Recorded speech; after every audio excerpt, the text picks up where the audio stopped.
For over 32 months, Russia's war on Ukraine persists. Today we'll check the military status. I'm Julian Röpke and this is BILD Situation Room.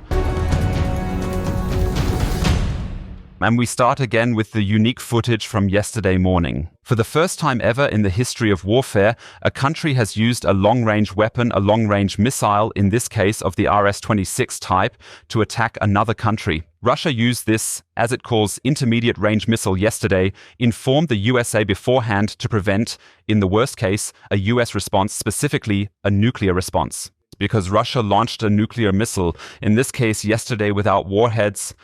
And those are indeed the impressive shots from the city of Dnipro, a city of millions in southeastern Ukraine, which we can show again now. Numerous surveillance cameras have managed to capture footage of the various submunitions, the individual warheads of the RS-26 missile as they re-enter the Earth's lower atmosphere. The imagery offers a detailed view of their separation and subsequent descent. And we possess some truly terrifying footage that clearly shows how these 6 individual warheads descend from the sky, emerging visibly from the clouds above. The peculiar and strange aspect here is that this attack was mainly propagandistic and not serious, not a real military threat, but merely aimed to scare us. Russia took a test missile, specifically a test missile of the RS-26, which was initially intended to strike at a location somewhere over the vast expanse of Siberia. Despite all that, they redirected this missile in the other direction, deliberately aiming it directly towards the region of Ukraine. And what's special is that these warheads, we can see it quite well, were not equipped with explosives, meaning the warheads were not loaded with explosives. That means they simply took the originals. These are replacement heads meant to simulate these nuclear warheads. That means they possess the same weight, they maintain the same scale, and they occur in a similar manner again, allowing them to be precisely directed towards various designated targets within the confines of a country. However, they definitively do not contain the nuclear warhead inside them, nor have they. In this case, there's explosive material inside, which is why we only have very minor damage. We also just saw that with the impact, we don't really see any major damage. We don't see an explosion, we only see the kinetic energy. That means something is coming in from several hundred kilometers high, and consequently we have this impact here. The whole spectacle continues to appear quite eerie, but we can again observe quite clearly here that all the light phenomena we are witnessing, it is simply just the re-entry process. That's just what we see. Here we can see it again quite well, the total of 6 warheads that re-enter, which then impact the ground here below. But we did not see any explosions on the ground. That means the whole thing was primarily a political message from the Kremlin to say, theoretically, we are able to launch medium-range missiles, which can also be equipped with nuclear warheads. And we've proven that once again in Ukraine. The interesting thing is that Russia shouldn't have such intermediate-range missiles at all because they are banned under the INF Treaty. For over a decade, Russia has breached this treaty. Since 2006, they've been developing this missile to sidestep the agreement. In 2019, President Trump Y, pulled out of the agreement because he said we're not going to let ourselves be pushed around any longer. We know exactly that you make such weapons that cannot be fired intercontinentally, which is actually still allowed under the START treaties, but instead with which you can strike targets, as happened yesterday, 1,000 kilometers away from Astrakhan. By the Caspian Sea, the missile was launched, and in Dnipro, then in the east of Ukraine, it hit. That means it was about 1,000 kilometers between the launch site and the impact site. And that's something that was completely banned under the INF Treaty. Russia now claims, of course, that they only developed it after 2019, after President Trump withdrew from it. Putin said that again last night. But we all know, of course, that Russia has been working on these treaty-breaking missiles beforehand and is now deploying them, conducting tests, if you will, under real-life conditions in Ukraine. We want to go directly to Ukraine as well. We have new footage showing us that the situation is becoming increasingly critical for the Ukrainian army, especially in the southeast of the front. We have obtained footage from Dalny, a small locality which shows us that the Russian army has successfully reached the southwestern outskirts of the area. We now see here, as always, I'll try to quickly point it out again, the Russian flag being raised here. The Russians often use soldiers to clearly show that real soldiers are there, not just a drone raising the flag. But when the camera goes up shortly, and these are official recordings from the Russian Ministry of Defense, we clearly see that Dalny is now completely under Russian control, which means we have a major problem for the Ukrainian soldiers in this region. The camera pans a bit now. Here we see it. Fighting occurred in the last 2 weeks or so. We remember the Leopard 2 of the Ukrainian army, which single-handedly put up resistance here, destroying 9 Russian tanks and armored personnel carriers in one day. Finally, however, he was forced to retreat. The 33rd Brigade had to abandon the entire situation, and the Russian army also pushed into Dalnyia. And we have more footage from Ilinka, that's very nearby. There too we see the Russians advancing further. I hope you can see it. Down here is the Russian infantry fighting vehicle approaching a line of trees and then firing at the Ukrainian position from there. And of course here we see a Russian video. That means we don't see the vehicle being shot at or maybe destroyed by a kamikaze drone or something similar. Nevertheless, we are able to see it now. The vehicle has finally arrived. It's shooting from here towards this direction, and most likely the Ukrainian troops are situated in this particular forest area, because it lies just north of Ilinka, as mentioned earlier, and therefore had been held by the Ukrainian army until quite recently. This morning we received additional footage indicating that the Russians have successfully taken control of key Ukrainian positions located to the north of Ilinka. This means we have an increasingly difficult situation for the Ukrainian army here. Let's take a look at the map to see that precisely in the Kuracheve area, in the southeast corner of the front, at the southeasternmost tip of the front, the situation there is indeed dramatic. We first saw the recordings from Ilinka. Ilinka is now also shown here by our map provider Deep State Map as completely under Russian control. We see the dark red is the location and the orange marks where Russians are advancing further.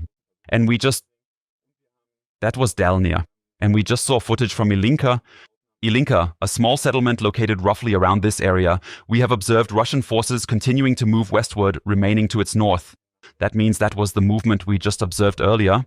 And overall, it's consistently, well, a range of different, if you can call it that, cauldron or flank movements meshing with one another. The Russians are building up here. So we observe the major movement that aims to create a pincer maneuver. However, we observe several smaller movements within. And here, concerning Kurakov itself, and additionally in the south, particularly focusing on the overall 6 localities that continue to be held by Ukraine, extending up to Uzbenivka and Konstantinopilske. All in all, a really critical situation that will likely force the Ukrainian army to abandon more villages here in the coming days to straighten out the front once again, to retreat a little further to the west. However, and this must be honestly acknowledged, every prior attempt to straighten the front in order to escape encirclement has unfortunately not led to that they were able to stabilize the front again, but they briefly retreated here. As you can see down here, this is the area we're talking about. They pulled back temporarily, then maintained a straight front for a brief period of time, while the Russians repeatedly discovered alternative flanks to challenge the Ukrainian units in that area here, to turn a single front war happening in the east into a more intricate three-front war. Forces launched attacks from the north, the south, and the east. This complex situation has been tough for the Ukrainian army, compelling numerous retreats. Still, it's important to note the Russians have faced heavy losses in material, especially tanks and infantry vehicles. And here we see it happening once more. This particular scene is from Novorodovka, located near Pokrovsk, which was captured by the Russian army. We are witnessing a BMP-3 here, which was recently captured on film because it unfortunately drove over a mine, and this mine was reportedly remote laid. That means a drone placed a mine there which first stopped that BMP-3. A very modern infantry fighting vehicle of the Russian army, and now we have a drone attacking the immobilized infantry fighting vehicle. And I'll just let it run now. These are recordings that are quite impressive because they show that with a direct hit, ammunition and fuel explode in a way that there's really nothing left of these Russian armored vehicles. And we witness that repeatedly. At present, we are observing it around 5 to 10 times each day. That means the Russians are, to put it colloquially, throwing in an incredible amount of material over and over every single day. And the result is, in the majority of cases, what we observe here, namely complete destruction, or alternatively, the Ukrainians manage to successfully capture those vehicles over there. This has been happening very rarely lately because the Russians are moving westwards and the Ukrainians are not carrying out counterattacks as actively and successfully anymore. Nevertheless, here we see it again on the side, for example, the track of the tank we just saw, the infantry fighting vehicle. Up here is the engine compartment, which means it's nearly unrecognizable compared to what we observed here earlier. Those were recordings from Novokodovka, and we'll also take another look at the situation around Pokrovsk to understand that the Russians have already taken a big detour around the major city, that they have at least currently abandoned this direct attack here in Pokrovsk. And perhaps some of you might recall we discussed it 2 months ago, mentioning that it was only a mere 8 kilometers that separated the Russians from reaching Pokrovsk. Even Mirnograd, right before this last defense city, was only 2 kilometers. The Russians were that far away. But little change there. This means the Russian advance towards this major city has stalled. Instead, they went south towards Kurakove. There, they are advancing very successfully and have been able to bring Selidov, formerly with 23,000 inhabitants, under control. And the footage we just watched showing the destruction of the BMP-3 originates from Novotredevka, which means it's from this region. Nonetheless, it bears repeating that we simply don't know what would have happened if the Ukrainian offensive in Kursk had been halted there, if over 200 Russian tanks and armored vehicles hadn't been destroyed overall, or if the Russians might have directed all these tanks towards Pokrovsk and we would already have a completely different situation, namely that this city is under Russian control. We move a little further southwest, heading over to Novomajorsk, and here as well we observe significant Russian assaults involving tanks and infantry fighting vehicles. We are observing a relatively large and notable group made up of 7 or 8 Russian vehicles that are advancing towards the Ukrainian front line in a coordinated manner as well. And we observe the Ukrainians making an effort to defend the whole situation in their characteristic manner. Here again from a different perspective, so one after another, all the tanks and infantry vehicles are advancing towards Ukraine. They are doing whatever they can, using kamikaze drones to systematically target each vehicle one by one along this same road. We can see it clearly to disable them. Crucially, we don't know how successful these attacks really are. If we only see the viewpoint of the kamikaze drone and that till the end, then it's possible, at least if we see some of the vehicles stopping, that here damage has been caused, that destructions were caused here as well. But if we don't have drone footage from above, like from a Mavic 3 or something similar, then we simply don't know whether the whole thing was successful or if the Russians, despite being attacked, they somehow still managed to endure just light losses or sustain minor damage and nevertheless were able to successfully proceed to their intended destination as planned. In the end, we see another attack on a BM-21 system also near Novo. This is a type of rocket launcher that fires 40 rockets, and here we can see how the Ukrainians are trying to target this system while it's being prepared to fire, to attack and at least hit with some drones. And I think it's quite telling, because we can see here that drones keep hitting there repeatedly. We've only taken 2 or 3 now. This whole situation doesn't actually lead to any destruction here. That means it's particularly crucial to pay attention to this fact. Here we see it once more. There's the thrower behind, and here in the front is the vehicle, specifically the Ural truck. We can see that although there were 3 prior impacts recently, the 4th one did not lead to any visible damage or destruction to the vehicle. That means there have to be very specific hits. To pinpoint exactly the vehicle's weak spot in order to cause destruction. This is precisely why it's crucial to always keep in mind that even if we see as many as 10 impacts on tanks and armored vehicles, it doesn't mean they were all actually destroyed. But for that, we would actually need visual evidence from Ukraine. Until we have that, we don't know how this attack turned out. These recordings show that Russia continues to lose numerous tanks and infantry vehicles daily, and this leads to a truly absurd situation, which we now want to demonstrate. This is a forest ridge located near the area of Pokrovsk. And what we can see here is a recurrent Russian assault in the past few days, being executed with a loader. These are recordings that completely astonish and leave you shaken. You don't know, not exactly. So here, a Lada. Shiguli, a completely normal civilian vehicle in which 4 Russian soldiers have taken their seats, intending to storm the Ukrainian position. And they are driving past a forest, seemingly uncertain whether or not it is under the control of Ukrainian forces.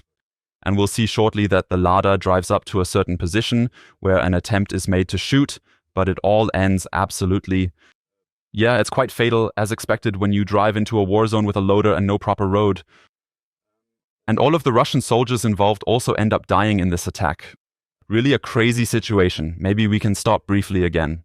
The moment before it becomes deadly for the Russians. In the back, in the open trunk, sits a Russian soldier looking to the left. And we have 4 more Russian soldiers, making a total of 5 sitting in there. We'll see the shelling start soon. The Russian soldier in the back thinks his team is firing because they've arrived. In reality, however, fire is being opened from the Ukrainian position on the loader here, and we will soon see the first losses among the Russians. Now we see how the shooting begins, how the glass shatters there, the passenger falls out of the car, is already dead and is left behind. We will pixelate that image, of course. The driver is trying to quickly regain his speed. You can see it here. The passenger fell out, the first victim, and the door is still open. And the Lada then tries to make a getaway here, reverses. However, for reasons that remain unclear, likely due to poor intelligence or utter chaos within the Russian army, the Lada then drives to another position, which is also held by Ukraine. That means they seem to be deliberately stopping here. Let's watch this once more. The Lada comes to a halt here. However, at that point, 2 additional Ukrainian soldiers emerge from the forest area and start shooting at the vehicle. Now there's this rather peculiar situation where the driver attempts to flee by racing through the forest only to be subsequently killed by a drone. We won't be showing that part. The 3 trapped inside are attempting to move, but they face significant and daunting challenges as the Ukrainian soldier keeps firing at them without any pause. Every person who comes out is instantly eliminated by the Ukrainian soldiers. The whole thing is really an incredible scene. One wouldn't think that a large, supposedly modern army would do something like that. Now the Ukrainians are handling it, the soldiers have arrived, all Russians are dead. And the Lada didn't quite manage to live up to the expectations that the Russians had initially placed on it. Nonetheless, another scene that illustrates how crazy it is that we sometimes have major Russian tank breaches with fairly modern tanks of the T-72 type. T-80 and even T-90M are used in attempts to breach the Ukrainian front lines. On the other hand, and this isn't the first time in recent days, we then have 1 or 2 or up to 4 Ladas. Lada Niva they were in recent days, at least those were off-road vehicles, which isn't even an off-road vehicle being used to storm Ukrainian positions, even though that doesn't succeed well at all. In the end, we will take the opportunity to examine another innovation put forth by the Russian army, which clearly shows they are not acting without a strategic plan or concept in mind. And this is a so-called Gerbera drone. And a Gerbera drone, as we see here, is a drone used by Russia alongside the Geran-1 and Geran-2 kamikaze drone attacks on Ukraine. And these drones are used to overwhelm Ukraine, to overload the radars, and to focus the anti-aircraft defenses on these drones. They are entirely harmless, as they don't contain any explosive materials and are actually incredibly cheap. You can see here the Ukrainians, it crashed on the field or was probably shot down. The farmers are trying to get the engine back in sync here, and they managed to do it right away. These drones, due to their simple and straightforward design, are only able to fly directly from one point to the next destination. However, the Ukrainians obviously believe that if 50 drones are approaching them at night, they just don't know whether those are 50 kamikaze drones or if maybe 10 of them are these Gerbera drones. Built and launched simply to distract the Ukrainians, thereby causing them to believe that the threat is actually much greater and more significant than it truly is. Now the engine has started.